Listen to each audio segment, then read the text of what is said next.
Hello, everyone, and welcome to the Happiness Journey with Dr. Dan podcast, where every journey is worth living. My name is Dr. Dan, and I'm your host for today's episode.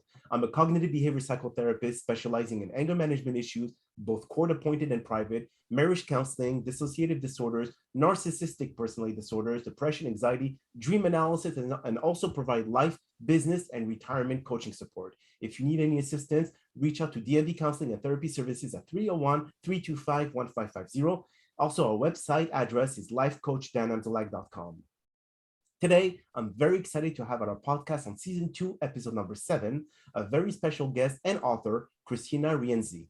Just like every of my past episodes, I will leave it up to the guests to properly introduce themselves, as no one can do a better job. Kristina, the floor is yours. Oh, thank you so much for having me. I'm so excited to be here. So I am, as you mentioned, Kristina Rienzi. I have a background in psychology and therapy as well on a master's level. Not as high level as Dr. Dan, but I'm working on it, guys. I'm working on it. So I am a positive psychology coach and best-selling author of both fiction and nonfiction.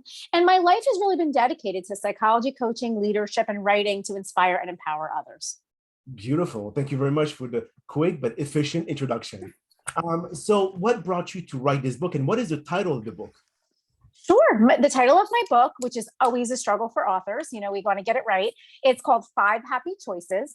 And what brought me to write this book was really all about the COVID-19 pandemic. I have been an author in fiction for years. I have written thrillers, which are so exciting and really take you away to escape, right? And they've also been kind of my cathartic way of dealing with life, right? Just knowing that writing is kind of my therapy and the way that I get through things, and in addition to other things like coaching and just being in the psychology world, right? But so 5 Happy Choices was really a culmination of me deciding when the COVID-19 pandemic hit that I wanted to work on myself a little bit more. I had already become a certified professional coach, and I wanted to take it to the next level and really start researching and learning about more positive psychology based happiness, well-being. And so I enrolled in the Certificate of Happiness Studies, which is run by Tal Ben-Shahar, who is a top positive psychology professor at Harvard. And he created this certificate program. So I thought, great, let me learn all about happiness, right? Took that class. I also enrolled in some other courses, and I just really wanted to learn about how do we get ourselves to a state of overall well-being and focusing on joy and a sense of meaning and purpose in our life, which I equate to happiness, not just being a feeling, but being a state of being, not just a state of mind. And that is part of it, right? There's so many levels. But I wanted to take that information that I learned, pull out some nuggets that were really helpful for me and that I thought would be helpful for others who may be feeling stuck, unhappy, and just in a situation where they're not living the way they want to be living, happier and in the best, everyone says best life, but really living your best version of life, your happiest life. And so that's what this book is. This book is about a simple way to a happier life, just some simple things that can be done so that you can get yourself feeling better. And the more you do that, it becomes a habit and you feel better more. And this is what's worked for me, and I wanted to share. Beautiful. Now, what do you find it to be easier to write, nonfiction or fiction? That's a great question. Nonfiction. And I think it's because it's just who I am. It's just my natural state. The way that I have always, approached life has been from an education learning standpoint. I've written all my life, both fiction and nonfiction. And I find fiction more challenging for me, quite honestly, because it is my hobby. It is a profession, but it's also a passion in a different way than nonfiction. Nonfiction is something that just comes natural to me. It's also something that is like a passion of the heart for me. And so when I'm writing it, I just feel like it's flowing and it's meant to be. It's just, for me, easier. Now, neither writing is easy. I don't think for any writer, no matter how great you are at it. But for me, my default in nonfiction is easy. Fiction, I work really, really hard on, and I'm proud of the work I've done, but it doesn't come as easily to me. It requires more creativity because this is a fiction world that you don't see on a day-to-day. Like, for example, if you look at all the other book about fiction, you have to be more creative than something like happiness. You live happy. is something that you have your own experience and share with the world. But when it comes to fiction, something completely different, which I agree, it's a bit more difficult. It's different. You know why and this isn't for me specifically, I'm left-brained.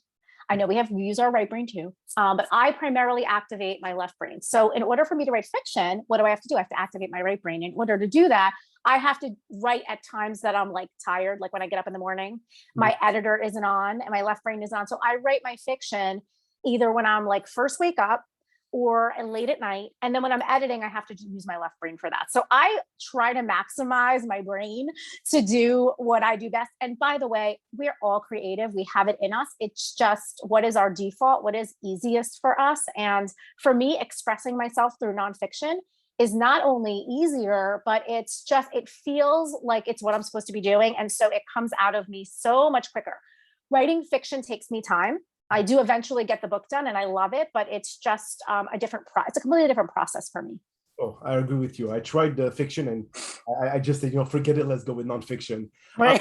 When it came to you studying the positive psychology, something was probably missing in your life, Kristina, that prompted you to study it. So is there something that you want to be able to share with the listeners about your past that you wanted to be able to, that prompted you to really write about it and study it? Sure. So all my life, I've been interested in psychology. The two things I wanted to be when I grew up were a psychologist and an author. And here I am, right? So I went to school for psychology, I got my master's in counseling, and I did that for years. And then I switched over into the business world and started doing leadership and employment work. And that's, I decided to get that into that arm of it. And coaching, which as I don't know if everybody knows, but coaching really takes you from functional to optimal performance. And that's when positive psychology came about. I feel like it was like 1998 when it really became a profession. Not a lot of people knew about it. We knew a lot about psychology from the standpoint of taking you from dysfunction to function. And that's the psychology I was trained in, right? Behavioral psychology. I was trained in cognitive behavioral as well. And so positive was like a whole new world for me. And what prompted me to kind of take it to the next level was really through absolutely something has to trigger it, right? It just doesn't come out of nowhere. It's living within you. I had a loss. I lost my mom unexpectedly at a younger age. And it was quick and we were very close and I'm an only child. And so I went through a deep sense of grief for a long period of time. And that going through that, even all the knowledge in the world cannot, just quickly get you through that. You have to go through that, right? And so I changed as a human. And I was starting to change in a way that I wasn't happy with. And I wasn't happy in general, but I wasn't happy with who I was becoming. And I decided, you know what? On the outside, and this is the thing, by the way, guys, you don't always know what's going on inside of people, right? Like, you say that all the time. I looked fine. I was smiling. I was going to work. I was writing my books. I was showing up for life. I was just on the outside. It was all together. On the inside, I was dying. So I really had made a decision. I'm going to get into the coaching stuff and I'm going to work on happiness. And I'm going to find out about this happiness thing. And what I did was I embarked on a 2-year-long journey of figuring out what was going on with me, figuring out how what I wanted to do going forward, making that clarity of choices of who do I want to be in the future and what kind of life do I want to live? How do I want to feel? How do I want to show up in life? And then the parts that there was a gap, I worked on that and I still work on that. So it was one of those things where I just kind of said no more. And I talk about this in 5 Happy Choices, that it was almost like I was living in denial that everything was fine. And it actually was my husband we trust the people closest to us to tell us the truth. And sometimes we don't want to hear it. And he had said to me, like, you are not living. And I'm like, what do you mean I'm not living? I'm getting up, I'm putting lipstick on in my shoes, I'm dressing up, I'm going to work. What do you mean? I'm so productive. I'm getting all these things done. No, I wasn't living my life. Like from the standpoint of being happy and living from a place of purpose, I was just going through the motions. And that wasn't living. That was unconscious living. So yeah, it was a choice and it was work, but I wanted to take what I learned and share it simply with others because I think, it is quite simple.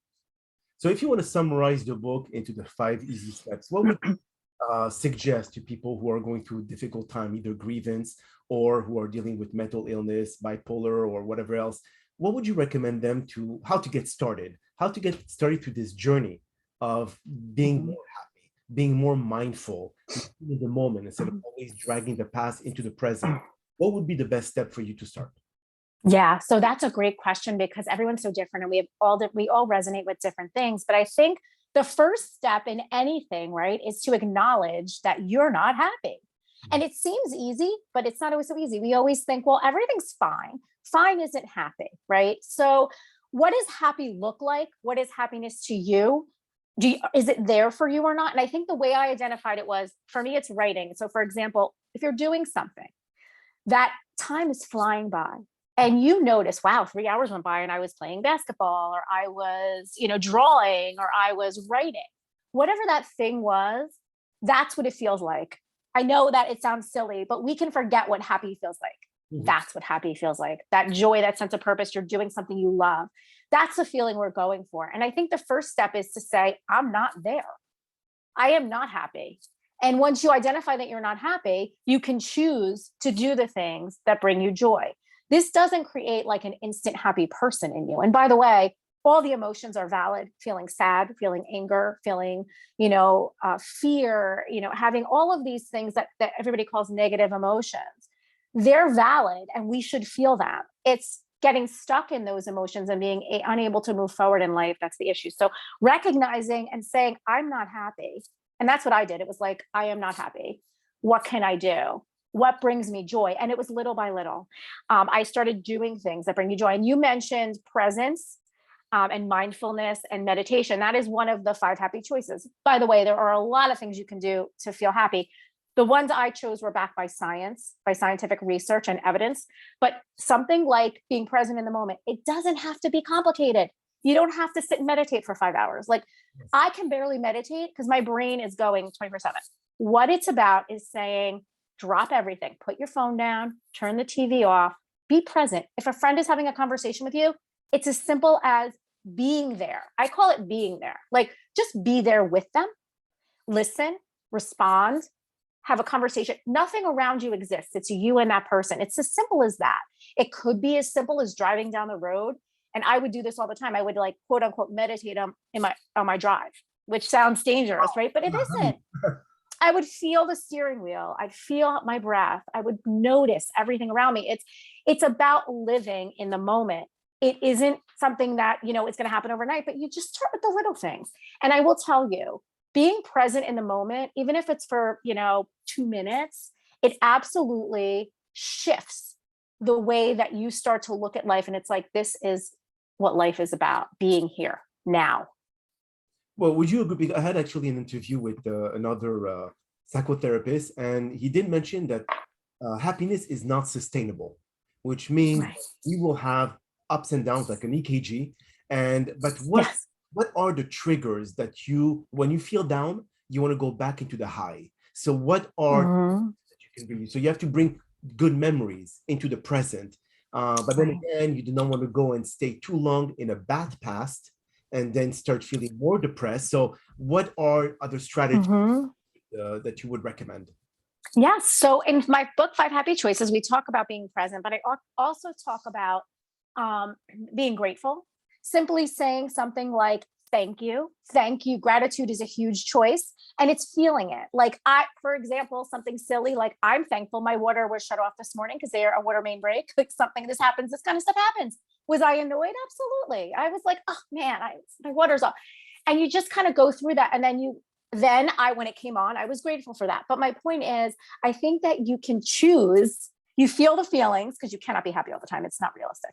And you acknowledge it and you give credit to that. And if you can give credit to the negative, you can be grateful and you can give credit to the positive. So absolutely choosing to have gratitude is a very simple way to be happy. Another way to feel happy in a moment is kindness. That's another one of the choices I talk about. Being kind to another person, it not only creates a connection, which increases happiness as well, another secret, but it makes you feel good.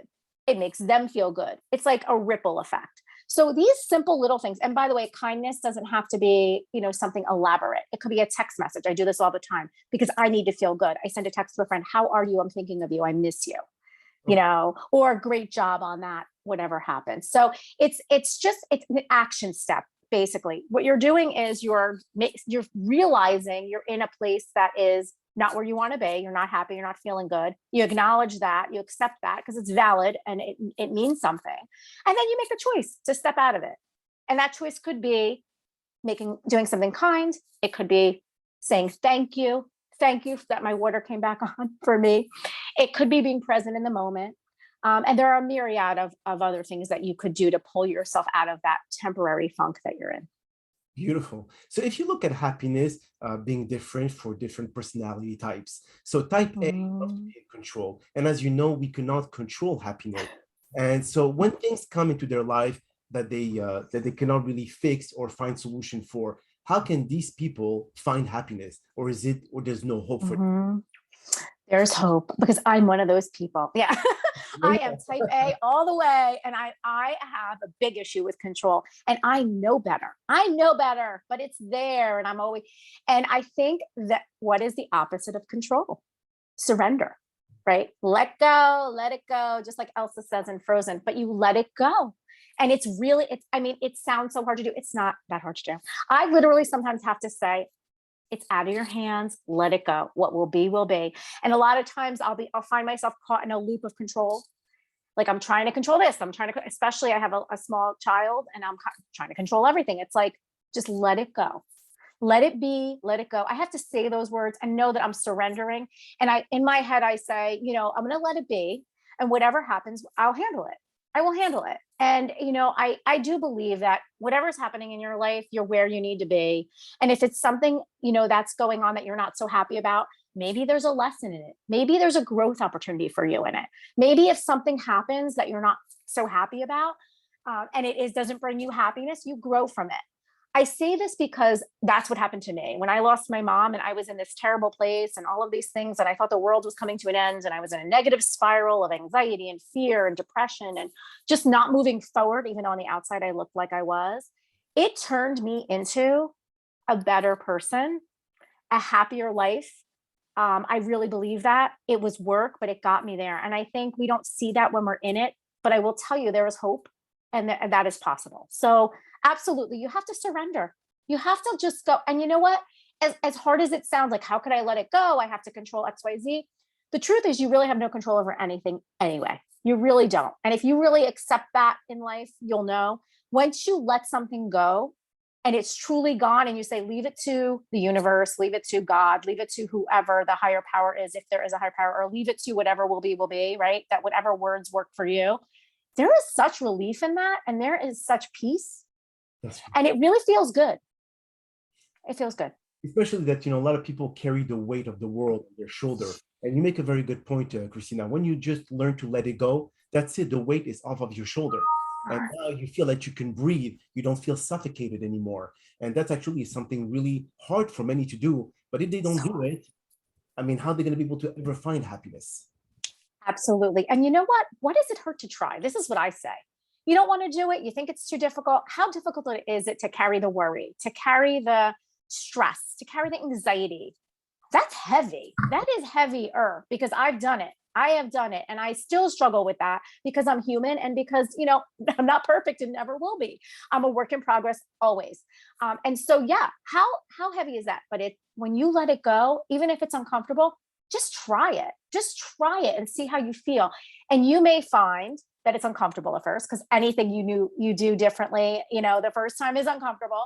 But if you stick with it and you just continue down that path of, you know what, I'm going to do the best I can. By the way, let's not just give up on life, right? Let's do the best we can. Let's put our best foot forward. Let's just be the best people we can be, and, deal with the fact that we are human and we're going to make mistakes and not have perfect days, right? But let's also know that we really don't have control over the outcome, no matter what we do. We could do everything right. And I always say this, every single thing right, all your life, perfect, and something could fall apart, because that is the way it goes. Like, we don't have control. So you do the best you can. And I truly believe everybody out there is doing the very best they can with what they know and with what they have. And you just, surrender to what will be, and let go of that weight on your shoulder. It is such a gift of peace. And until you give that gift of peace to yourself, you don't know how special it is. But once you do it, get used to doing it. Practice it as much as you can. Practice makes perfect, right? As they Absolutely. And it is so true. It is true. And there's research behind that, by the way. Absolutely. So in your practice, Kristina, when you have people coming to you and they have like either bipolar disorders or they have depression, anxiety, etc., do you treat them for that first before you can teach them happiness? Or for them, this is a big leap from what they're dealing with on a day-to-day basis to starting to learn how to meditate or how to learn to be happy, how to learn to let go. So where's the transition that you create kind of like something smooth? Because sometimes it can be overwhelming for them to say, well, look, I'm happy 1 minute, I'm sad the other, I'm going through depression, I'm taking medication, I'm doing this and this and that. So what is the best suggestion for them, especially for those dealing with mental illness? Yeah, and that's a great question because I know a lot of people who are dealing with mental illness, and I've, been in situations for sure for years where anxiety has taken me over, like really taken me over. Even though you go to school for this stuff, you're not exempt from it, right? So anyone who's really dealing with a true mental illness, I technically will refer to a psychologist that is dealing with that kind of treatment. For me, I'm focusing on, that next step from function to optimal performance versus like where if you're in a place where you're not unable to function in your daily activities and you're just trying to get by, I really would I would refer them out to a mental health professional that's good for them. But for me, I'm dealing with, getting you from a functional to optimal performance and the positive psychology piece. And you're absolutely right. Even though you may be someone who is struggling with severe mental health issues and you may be getting treated for that, like you said, with medication, with therapies, and that I hope you are if you do have struggle with these, because that is really important to get help. You can still engage in these activities, even if it's something simple as saying thank you. The power of a thank you is so powerful. And I don't even mean to tell other people thank you. I mean, just thanking, again, whatever, the universe, the room, the people for fixing your air conditioning, whatever it may be, the power of I am grateful for. Thank you for my health. Thank you for I can walk. Thank you, I can see. Thank you, anything like that. A simple thank you for the air I breathe.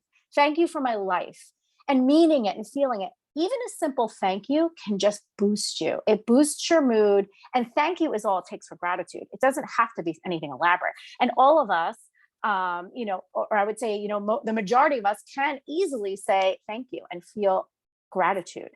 We are all struggling with something, and many are struggling with mental health. And there is a stigma around it that all my life I haven't understood. I really just feel like, mental health and physical health, like let's talk about this stuff. You have a heart problem and you have, people recognize that. If you have a problem with anxiety or depression, we need to recognize this. They're real issues people struggle with so much. And I worked with people with chronic mental illness for many years, and they're struggling, and so I would say for those guys, that I might not be dealing with directly or not know if I am, the littlest, simplest thing you can do to feel joy, even if it's, like I said, a thank you, a gratitude, very easy to practice, right?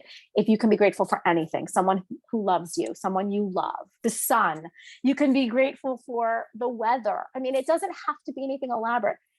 Start putting that gratitude into practice, because that does give you a boost and you feel good. And no matter what's going on, you can always have a grateful heart. Very, very deep, actually. And if we go to the point that you said about those dealing with physical illness, so let's say a cancer or anything that doesn't allow them to be able to take advantage of the outside, go for walks, which we take this for granted. How in their state of mind, as you know, body and mind are interconnected. Completely. How can you separate that part when you are physically sick, but yet you are appreciating of the rest of the world? It's very hard mentally to do. It's very hard. So yeah, how can you tell people who are dealing with that? Then they'll just respond to you, said, Kristina, you don't know what I'm going through. I'm the one who's sick. You're not. So it's easier for you to say that. Totally. It is. It is. And you're absolutely right. And you know what I say is empathy. We have to have empathy.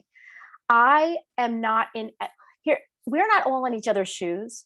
All we know is that we are human and have emotions. And I think the emotions we have look a lot like the emotions someone else has. So to connect with somebody is about empathy. And you've got to meet them where they are feel what they're feeling, and be there for them. And that's number one. I think so. For me, I agree with you 100%. I am not in someone else's life. I'm in my life. And so the things that make me frustrated and upset and I worry about look different than somebody else, right? And so I could never take that away from them. Everything is relative. And so the empathy is really important, to have empathy for each other. And also for them to have empathy for themselves and say, like, you guys, you're going through a lot.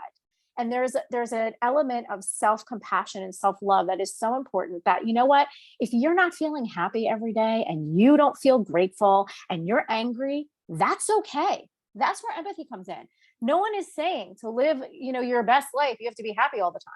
Yeah. That is not it. It's really about connecting with yourself and making choices about what serves you. And maybe that what serves you is to be angry about what you're going through right now, because that's valid. And if we don't validate that, then we're dismissing what somebody might be going through. So I think in those cases, one of my 5 happy choices is authenticity. I think it's about authenticity. I think it's about being real with yourself and what you're going through, and being okay with that, and saying, I am not happy right now, and I don't want to be. I am upset, and I have a right to be upset, and this isn't fair, and this is frustrating. And you know what? Give yourself that. Be authentic to who you are. Speak your truth, and choose that. And I will tell you, I have many times chosen anger, chosen sadness, chosen those things because they were appropriate. And I am not going to deny that those feelings, they're real and they're valid. And in order to grow to a place where happiness can be a choice for you that you go to freely, you've got to accept your full range of emotions as a human being. And you have to also accept the fact that reality sometimes is really difficult, and that's okay. That's real. So I think it's about honoring what you're going through and accepting that, and having empathy for yourself, really, really giving yourself that self-compassion that you so deserve, that you're going through something right now, and it's okay. Well, you make actually a very good point, Kristina, but there's only also something to really take into consideration, which is you're allowed to not feel good or be sad or angry, but don't let it linger for too long. Because the thing is, there was a metaphor that I read on the internet, and they said, like, if let's say you hold a bucket of water that weighs 5 pounds, okay, and you hold it with your shoulder, with your arm straight, the 5 pounds will feel nothing for the first 5 minutes. But then if you continue holding it, that 5 pounds will start feeling, you're going to tingling in your shoulder, you're going to start definitely.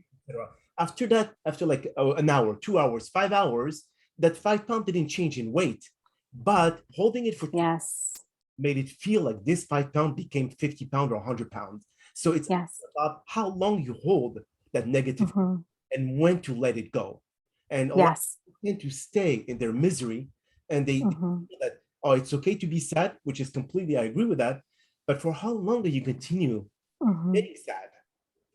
Yeah, that's a great point, because you're absolutely right. In my coach training, we learned one of the things that I went to coaching school for was energy coaching. It was all about this, moving yourself from a place of anger up to a place of acceptance, and then you're eventually going to move yourself up to joy. And I think it's baby steps. So you take that anger and that, that feeling of helplessness and hopelessness, and you need to move it to a level where you're able to kind of, it's steps, it's baby steps, but you maybe go to a place of rationalization where you're rationalizing some things and you're letting some of the anger go, but now it becomes a logic. You're getting that into your head about, where your life is going.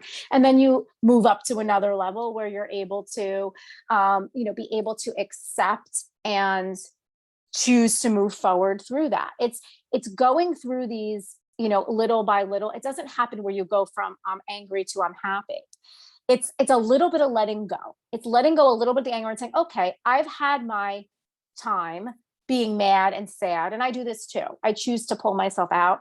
I've gotten it out. I vented. I did whatever. I can't live here. I don't root myself here.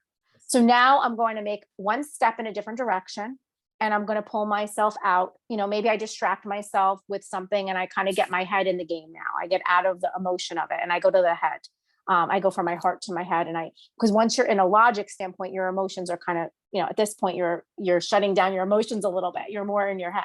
You pull yourself into your head to get yourself out. And then, from there, I do make choices. I make choices as to what I'm going to view. Maybe I look at a picture of something that brings me joy. Like, I make choices just to kind of pull me out, because you're absolutely right. Staying there too long is a negative impact on your health. And over years and years, it will actually cause disease. And it's catabolic. It's catabolic energy. It's negative energy that breaks down the cells in your body, and it breaks down, it causes diseases. Anabolic energy, which grows the cells in your body and is positive energy, is actually going to make you healthy and happier. So it's moving from that catabolic energy to the anabolic energy. And you do that in baby steps. But yes, you have to recognize, like, I've been here a long time. Like, I need to take action. Let me get up. Let me walk around. Let me go, get out of my heart and into my head. Let me just, move that energy up, because the longer we stay, and I've been there too, where I've stayed too long, it is destructive. It's self-destructive. So that's a great point you bring up. Well, thank you. So how can our listeners find you, Kristina, or even seek for your support or for your assistance? Sure. You can find me on KristinaRienzi.com. That's where everything is. I have, a newsletter I send out every other week. I have a blog. I'm on social media, Instagram and Facebook. And my book, 5 Happy Choices, The Simple Way to a Happier Life, is out in the marketplace right now for pre-order on Amazon. But you can absolutely just go right to my website, send me an email, and we can connect. Beautiful, beautiful. Well, that is all the time that we have for today's episode. I do appreciate you, Kristina, for taking the time out of your very busy schedule to join us. Thank you again for participating and inspiring our many listeners with your incredible story. Now, we hope you have all enjoyed today's episode. I'm very excited about the many upcoming guests that we have scheduled for season 2 of the Happiness Journey podcast, filled with inspirational stories just like the one you listened to today. Now, here are a few concluding words of wisdom. Life is like a camera. Focus on what's important. Capture the good times, develop from the negative, and if things do not work out like expected, take another shot. And just like Wayne Gretzky, which is the famous Canadian hockey player, said, you will miss 100% of all the shots that you don't take. Never hesitate pursuing your goals and dreams, as they are yours. Ignore the naysayers and go for the gold. Despite the many hurdles you will face, success is right around the corner. Seek it and you shall find it. My name is Dr. Dan Amzalag, and you may all keep pursuing your amazing journey in life.